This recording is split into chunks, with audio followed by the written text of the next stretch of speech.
Welcome back, ladies and gentlemen, to the semi-finals between the Reunion as well as Power of Belief. I think that this is going to be a really interesting series, and the first game will go to the Reunion. The second game now, the draft has just started. I'm Babel, and hope you guys enjoy this cast. If you do, give me a like on Facebook. But here we go. So the map is going to be Black Hearts Bay.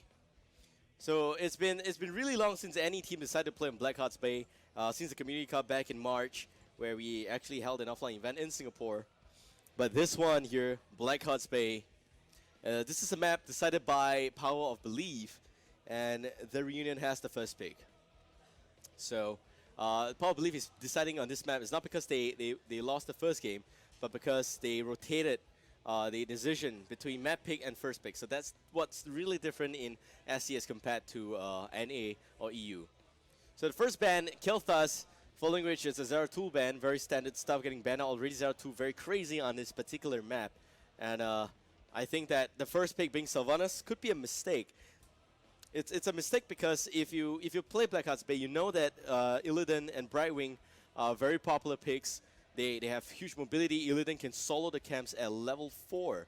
And if he gets that off, you will have constant pressure across 3 lanes. And also a lot of coins on Illidan. So for the Reunion, they will pick Jaina Uther. And POB goes ahead with Johanna as well as Zagara. Johanna and Zagara are both very good CC heroes. What's different here is that for POB, they don't really have a secondary damage dealer. Zagara is not really very painful. I wish she was, but she's not. And for TR, they have got Jaina, they've got Sylvanas, they've got a lot more damage. Anubarak also pretty damage dealy kind of a hero here. The last game, Anubarak did about 49,000 hero damage. So that's a lot for a warrior. It is a lot.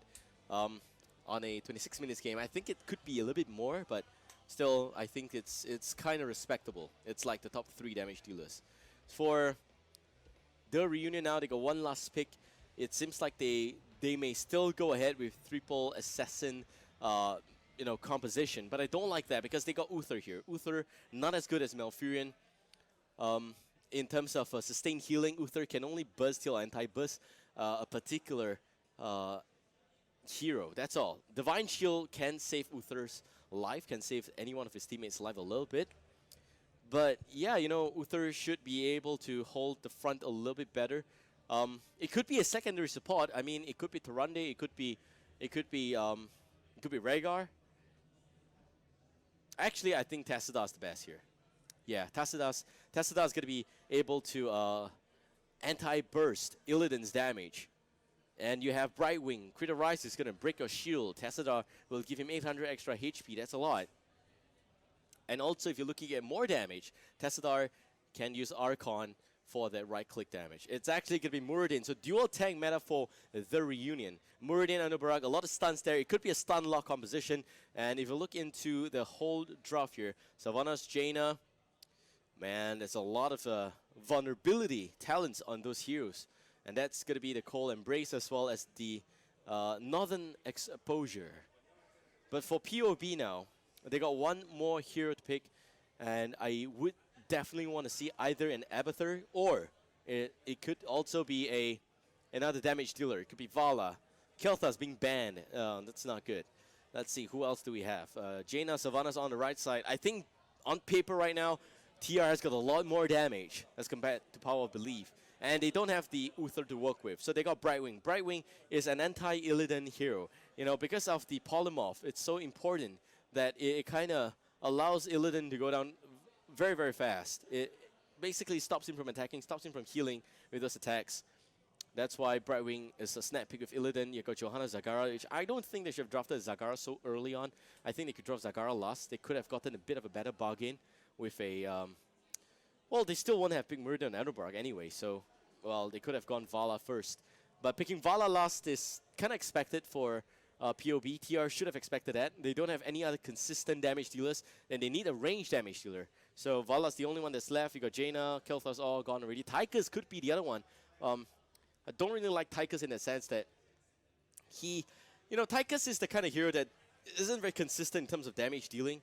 A lot of that Odin's skills are all AoE based, and AoE based skills for Odin is not necessarily very easy to connect.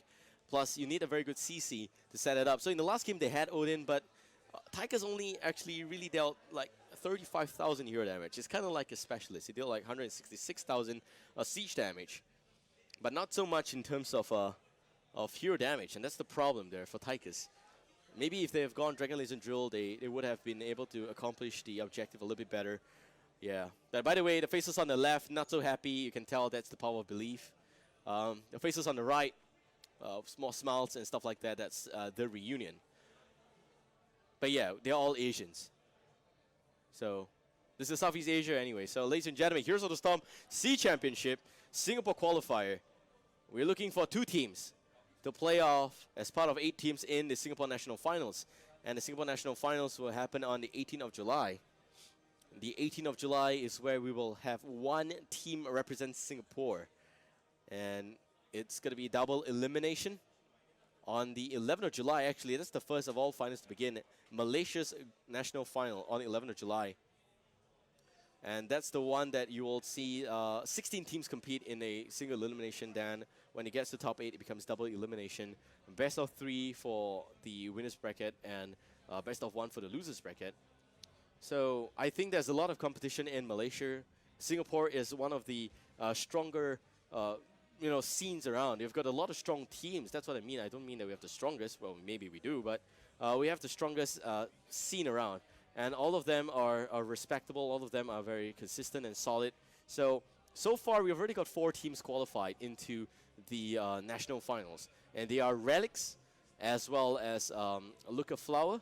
And that's the first and second place of the first qualifier. The second qualifier, we've got MyRevenge.vs, Victoria's Secret. That's the full team name there. It's not the lingerie brand. It's Victorious. Every single time I explain that, it's taking a lot of time. The second place team is Unbelievable. They were known as LOL, Laugh Out Loud, but they kind of rebranded themselves as Unbelievable. So those are the 4 teams in the national finals right now. As for this particular qualifier, I think it's good if you show the brackets first to update the viewers on what is the status on the other semifinal. I think we are also bringing the other semifinals on stream so you guys can have a comprehensive understanding of both semifinals. It's the important matches. Anyway, these are the matches that really matter because at the end of the day, you're playing for qualification. So MHS versus Malayan. Malayan winning Reunion Gaming 2-1 there. Great job. And also you got a 1-0 position here for the Reunion against a POB. This is going to be game 2. We're still streaming Reunion versus Power of Belief right now. And just to let you guys know what is on the line. We have got $1,500 prize pool for today. First place goes home with $1,000. Second place is $500 reacher. And both teams will get slots in the national finals. In the national finals, you got 15,000 Singapore dollars, where 8 teams will play. And that's where the first place will walk away with qualification for the regional grand finals of Southeast Asia, in which they'll play against a team from Philippines, Malaysia, and Thailand. So a lot of money is on the line. In the regional grand finals, by the way, we have got 40,000 USD as the prize pool. First place walks home with half the amount. Wow, that's a lot of money. Second place, I think, 12,000. 12,000. And the third place would be about 6,000. And fourth place guaranteed a consolation prize of 2,000. So that's that for the regional grand finals. But I think what all of these teams really want is the coveted top spot in the regional grand finals, because that is the spot that means that you will represent SEA in the Americas Championship, where they will play off against the likes of Tempo Storm, which have already qualified. Congratulations to them, by the way. They've qualified from the June Open qualifiers. And yeah, really exciting, man. That's a top team in the world. So SEA is going to have the chance to face off against them in a very low ping setting, because we're flying the team all the way out to US. That's where they're going to play. And 1 SEA team against 5 NA team against 1 Latin American team, as well as 1 Australian team. So it's all one big circuit. The top 2 teams of that America's Championship will go on into the Blizzcon official tournament. And that's where you have so much more money on the line as well. And I think that it's the brightest stage in the world for Heroes of the Storm for Blizzard games. So everyone wants to be there. You know, they just want to win things in BlizzCon. It's just a dream. Everyone's dream is just that. All right, so we are now in the lobby, and we're waiting for all the team members to click the ready button and to start the game. Can the host please start the game? We're going into the second game here, Black Hearts Bay. And, wow.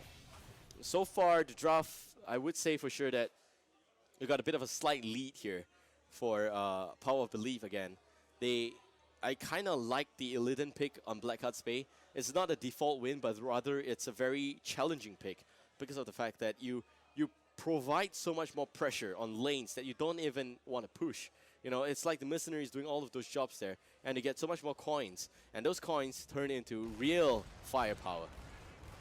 Ladies and gentlemen, here in the semifinals, game 2, we got on the blue team, Power of Belief, Mr. Deja Vu onto the Vala Jerming, playing as the Johanna, Fury Boy onto Illidan, and Anthony Sin onto Brightwing, last but not least Dino 163 as the Zagara. On the red team, Team Reunion, rather the Reunion, Kaminiko onto the Anubarak. We got Shin playing as Muradin, KWJK as Sylvanas, CWJT, his cousin by the way, is Uther. Last but not least, Giant X onto the Jaina. So I'm not going to talk about talent choices yet, although I do believe that if you're a seasoned viewer of this table, you would recognize some of the weird choices already. But not going to see any form of engagement happening here just yet. 20 seconds and counting. Seems like blue team going to statuate a sentry point on the top half of this map. And Dino with a very nice creep tumor here will spot out the attempt of gank by the red team. So now talking about talents here, you've got Scouting Drone, which is standard, Reinforced Reconstitution, Shadow Shield, which is all okay. Siphoning Arrow is not so mainstream, okay? It's not that big of a problem. It allows Vala to stay alive a little bit longer, which is good. But normally, teams go for multi-shot build because of the fact that it's very consistent. And hold that thought, here comes the gang on the middle lane. Akamiko with a barrel charge will be okay. Looking at the red team there, also, you will see with the win, Conjure Pursuit, as well as Assault Scarab, Deep Chill, Reverberation. So Conjures up on the Uther. I kind of like that. And you also see very standard builds all around. It's going to be the Beetle build Underbark again. 0 kills both sides, 5 coins each. I really like the rotation by the blue team so far. Let's see. Back to the top lane. Deja Vu soaking the lane here, jumping on the mid. And Kaminiko, he shouldn't be dancing around so much. If his skills are on cooldown, he should be spamming Impale. There we go. Spamming Impale is important because you provide pressure on that lane, and you push out so much more. Once you push out more, you open up room for rotations, for better movements, for gangs, and all those stuff. So far, level 3 both ways. And you already see Illidan still roaming and changing lanes. That's a top lane. Deja Vu should be winning this lane here. Vala has got range. Shin doesn't have burst, not able to really zone out the range assassin there. 4 coins gets turned in by Illidan, by the way. So here we have a full-on Hungering Arrow build for Vala. And this actually increases the range and the amount of bounce, which means more damage.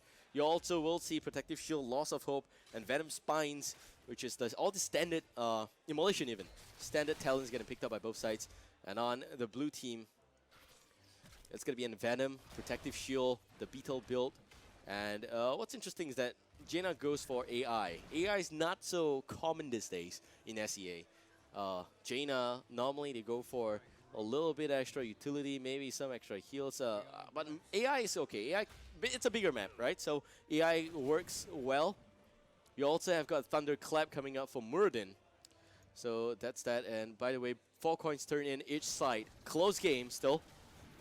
Savannah's bottom lane pressure going on. Already seeing the Siege Golem put to sleep there by KWJK. Great job there. Also going to see the Arcane Flare connecting and some form of anti-push coming out from the Brightwing. But not very effective.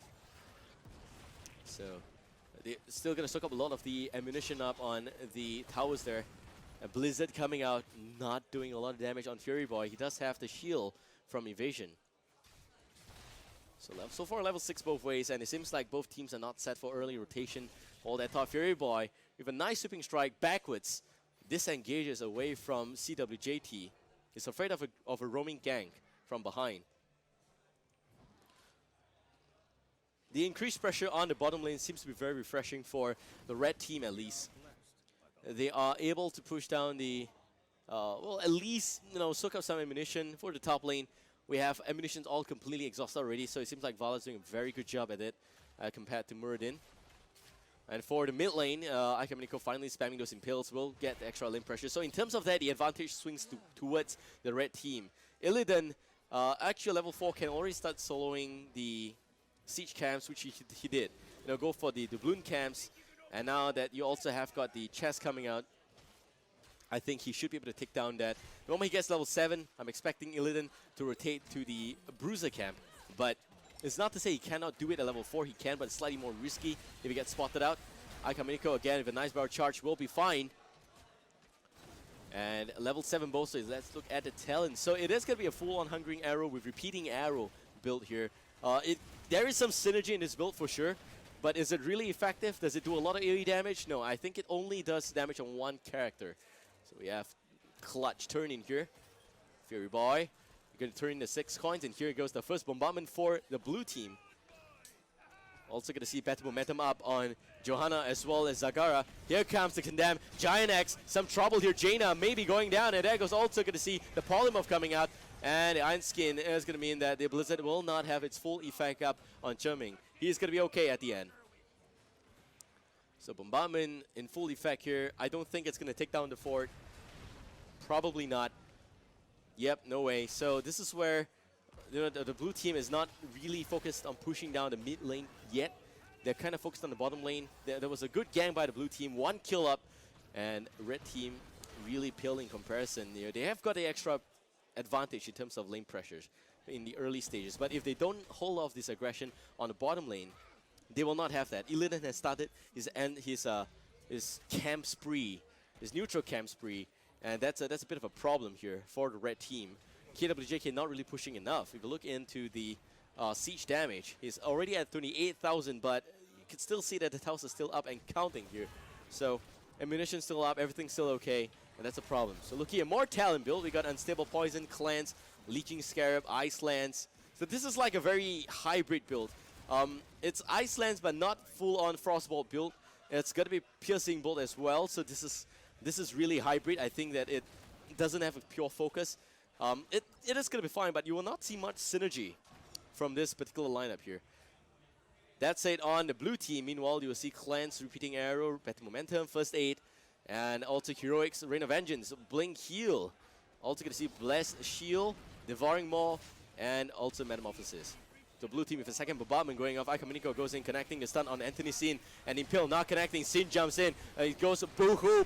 Germing now pulling back. Rain of Vengeance missing. Giant X dropping. Dino goes in, picks up the kill at the end. Germing now buying more time. Fury Boy can actually jump on Kaminico as well as Shin, but not going to do that. There goes the Whirling Arrow. Silence is real right now. Brightwing goes down, and Johanna is gone as well. And that means Sylvanas also in a lot of trouble. Vala jumping around. Fury Boy doing so much more damage. And Dino doing all of it that counts. Shin with 7 coins. The pain is real. The CWJT needs to heal up Shin. Shin not able to run away. But there goes the jump, and Devouring Maw connects. Dino with a well-placed Devouring Maw. Fury Boy knows who he wants. Shin running away. Still no mana for studs. His mages go down here. 7 coins goes to Fury Boy. He has got 10 right there.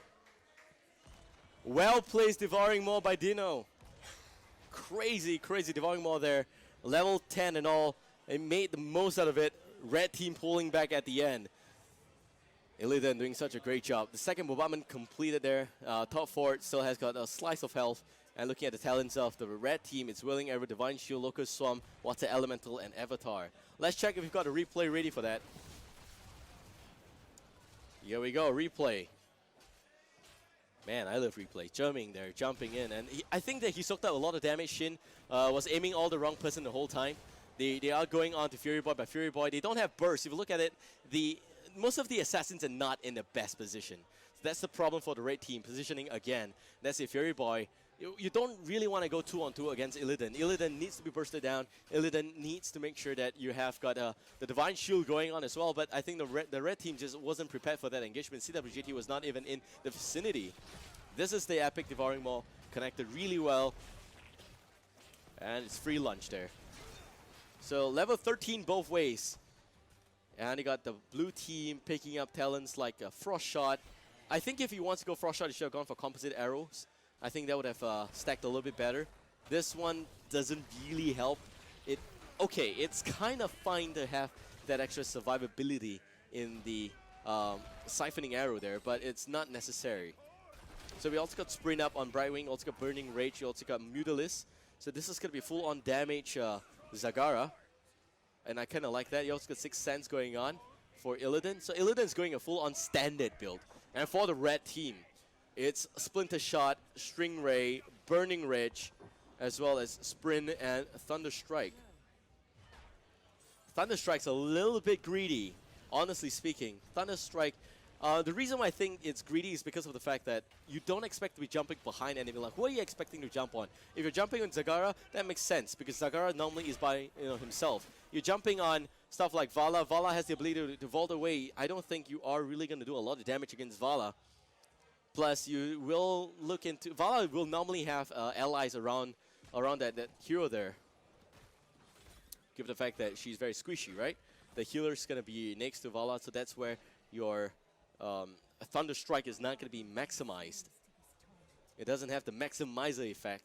Level 14 both ways now, 10 minutes in. And blue team with a third wave of bombardment. Seems like we're going to see the fort going down on the top lane. Level 15 on the red right now. So close to level 16 for both sides. In terms of coins, you can see a lot more coins on the red team than the blue team. 14 against 10, 5 kills against 3. And we got a very rogue Blizzcon pushing the top lane as a bit of a split distraction here. Red team got to be really careful. If they want a team fight, they cannot afford to lose it. 16 coins is a very painful amount to lose. Giant Axe needs to stay with his team a little bit better as well. Blue team now rotating all over the place. We also see a Blizzcon pushing the bottom lane. This is the one that came from this particular part of the map. But both teams not really engaging. That's the problem here. I'm thinking that in terms of engagement, I would favor the blue team a little bit more. They kind of have the best CCs around. You got Criterize getting picked up as well. And Tumble, which is an extra charge. So this works well with this and this. Puncturing arrow, repeating arrow. But maybe composite arrow into Frost Shot would have been a slightly better build for Vala if he wants to pick this hybrid build here. Red team successful turning, now tries to pull back Jerming. Looking for the Hun. Doesn't have Falling Sword. Maybe land a Blast Shield. It's within range. Jerming now. Oh, now connecting only on Uther. Uther in a lot of trouble. There goes the Rain of Vengeance, and down goes Uther already. Jaina gonna try and pull back. Dino, they're not gonna use Devouring Maw. Shin pulling back as Muradin as well. The whole red team is not able to take this fight here. They're only 3 men. And you can see that that's a really good placement there by Jerming. He does have the Blast Shield used at the end. But still it's a hell of a skill to use at the end there. So level 16 up on the red team. They didn't want to fight. They weren't really level 16 yet. So not engaging there was the good call for red team, but unfortunately just not able to run away. Uther trying to keep the whole team alive. Or rather Uther die than anyone else die in this lineup. So red team's very own talent choices here. Got Blood for Blood on 2. Northern Exposure out for Jaina. It's been so long since I've seen Northern Exposure. In fact, I think for 2 whole qualifiers, I haven't really seen Northern Exposure. But for this one, it should be okay. You've got some form of vulnerability there. Good 2-man stun coming in. Kaminico with the follow-up. Iron Skin coming out, and that's going to be it. The damage dealers are not in position. Let's hope they can do it again, a second time. Benediction up, as well as Stone Form for Muradin. Muradin is slightly more tanky in this instance. And so far, so good. Shin should have jumped in. There's a lot of ways to play Muradin. You may want to go in first with Dwarf Toss. It's a very aggressive play. Or you can just stroll right in and save Dwarf Toss as an escape mechanic. I like to see Muradin level 20 with Rewind, simply because of the fact that with Rewind, he has so much more stun potential. But because he didn't take the stun on level 16 there, so maybe it's not going to be Rewind Muradin. I don't think it is. Yeah, 2 Dwarf Toss without stun doesn't make any sense. You know, if it's going to be a stun lock Muradin, I actually really appreciate that. You get stun lock, you get Ikamiko to follow up with those Impel, and even more stun lock. Double Rewind on those here is going to be really tricky. Red team pulling back. Blue team saying hi. Beetle scouting the front here. Scouting drone being used, speaking of scouting. And That's it. Wasted effort there on the boss camp. Checking in on the damage so far, 17,000 heals up on the Brightwing against 11,000 on Uther. Also looking at, I think, what seems like 13k damage on both Vala and Zagara. Zagara doing a lot of damage because of the Mutalisk build. Let's check in on Zagara's talent choices here. Yes, it's actually 2 charges and it's Mutalisk, so this is the most damagey build that Zagara can go for. It has got a lot of damage. Mutalisk don't have pathing issues and can chase slightly better. So that's what I like about Mutalisk here. And also because I'm a Zerg player in StarCraft, and no one cares, right? Because I'm not Grandmaster. That's it. We got 3 forts up on both sides. 6 kills on the blue team. Great stun. The disjoint away the channel on the turn-in.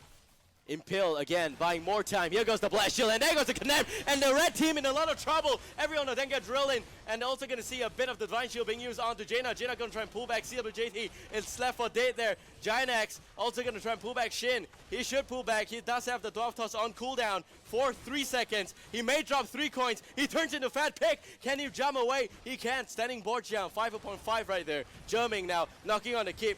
Big mistake there. Great play by Johanna. He just reeled everyone in. And we're going to look into the replay to see exactly what happened.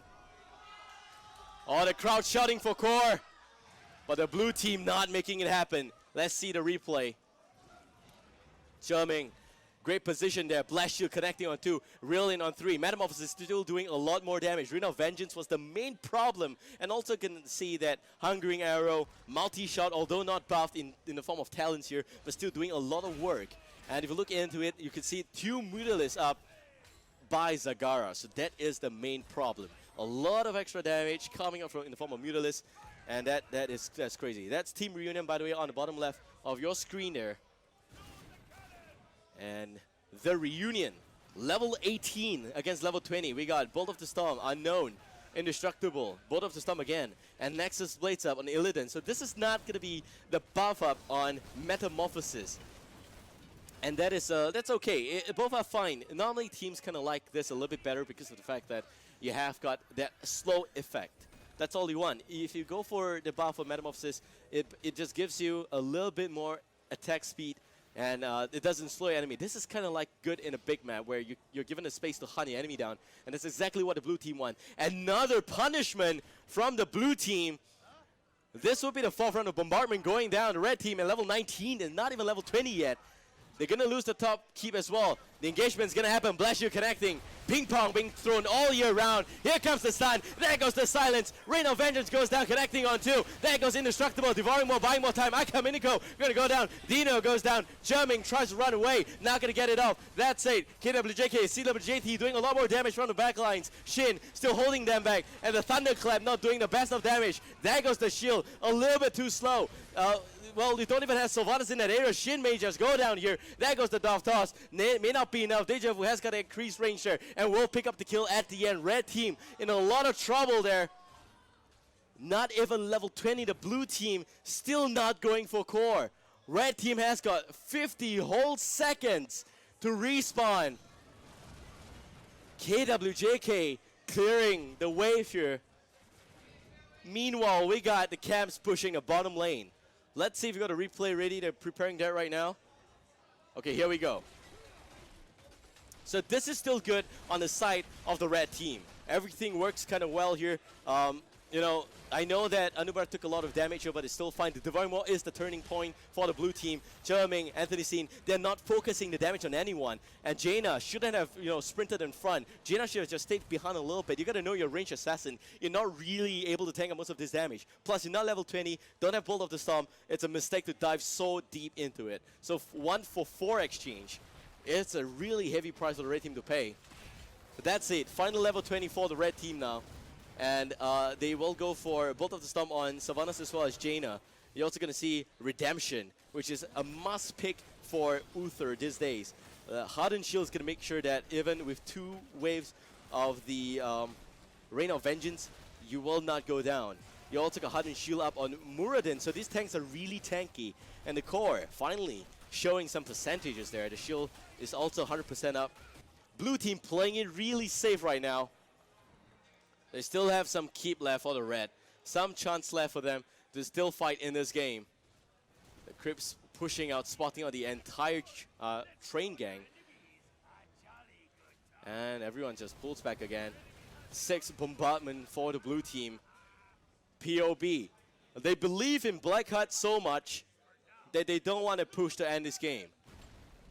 So Blackheart is completely biased right now. We still have 12 coins. The next turn in 22 coins for the blue team. That's a lot of camps. They need to take at least a total of 5 more camps. Can they do that? Well, pop quiz again. Can the red team stop them? They're on even level for talent. I think red team can take a team fight anytime now. Jaina just need better positioning. That's about it. Oh man. 2 chances at core. POB didn't believe in themselves. Will not push. Want to play very safe here. It makes sense. They're 1 game down. They don't want to make any mistake at all. But isn't that what happened for the first game? Now, pulling back again. Maybe with the 7th bombardment, the game will be done. And you see a lot of spies here. The Crypt Humor, very effective for the blue team to spot out as a bit of extra vision. That's why Zagara is kind of okay for this map. You get extra vision. Red team is not even taking down this Crypt Humor. Oh boy. This is a problem. They're actually doing a bit of a rotation here, but they're completely blind. They're not able to take the fight. Giant X spots out the enemy, but will not be able to stop them. They get 7 more coins, and it's still not enough for turn-in. 4 more coins for the blue team. Red team needs a team fight, and they need it now. If this drags on, this is not good enough for Team Reunion. Oh, blue team.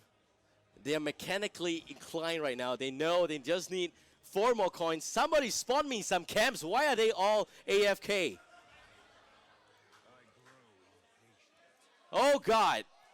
This is the nearest one. All right. They're back from holiday.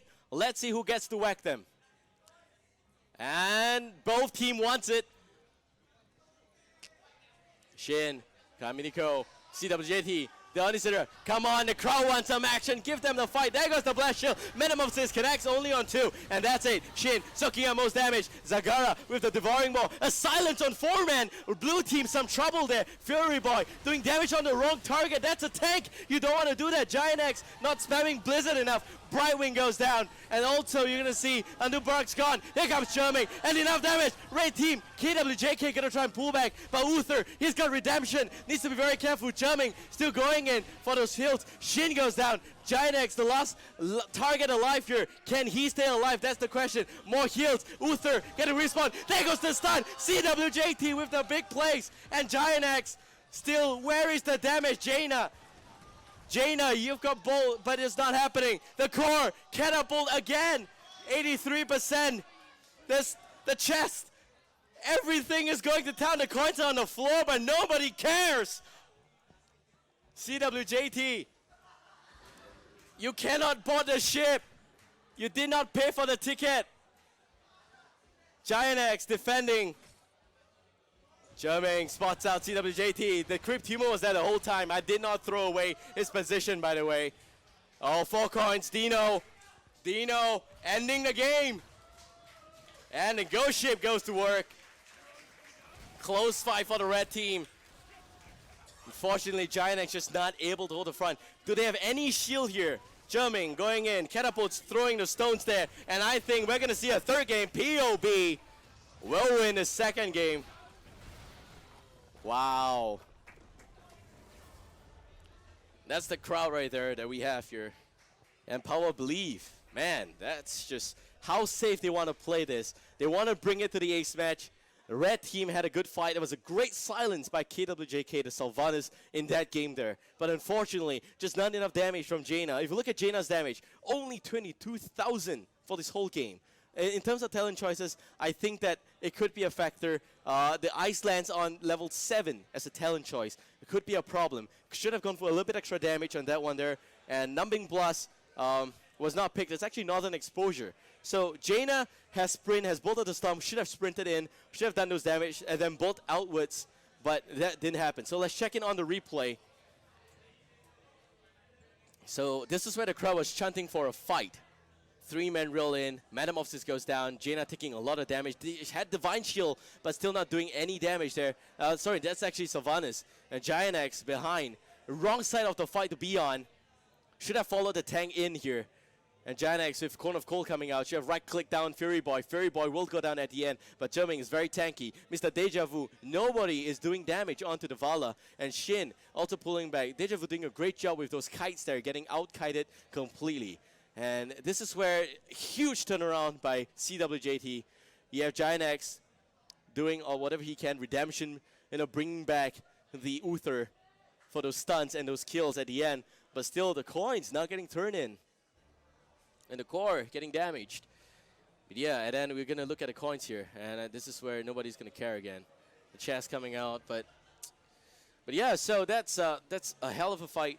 And we have with us the third game. Semifinals only, guys. We still have a second semifinals to cover, as well as the grand finals. So I hope you guys enjoy this cast. If you do, give me a like on my Facebook page. Link will be dropping in chat soon. That's it. Shout out to sponsors, Alienware, Intel, Fairfield sponsor, Razer, Astro Stream Partner XSplit, and you guys for watching. Thank you so much. We'll be right back. Don't go anywhere.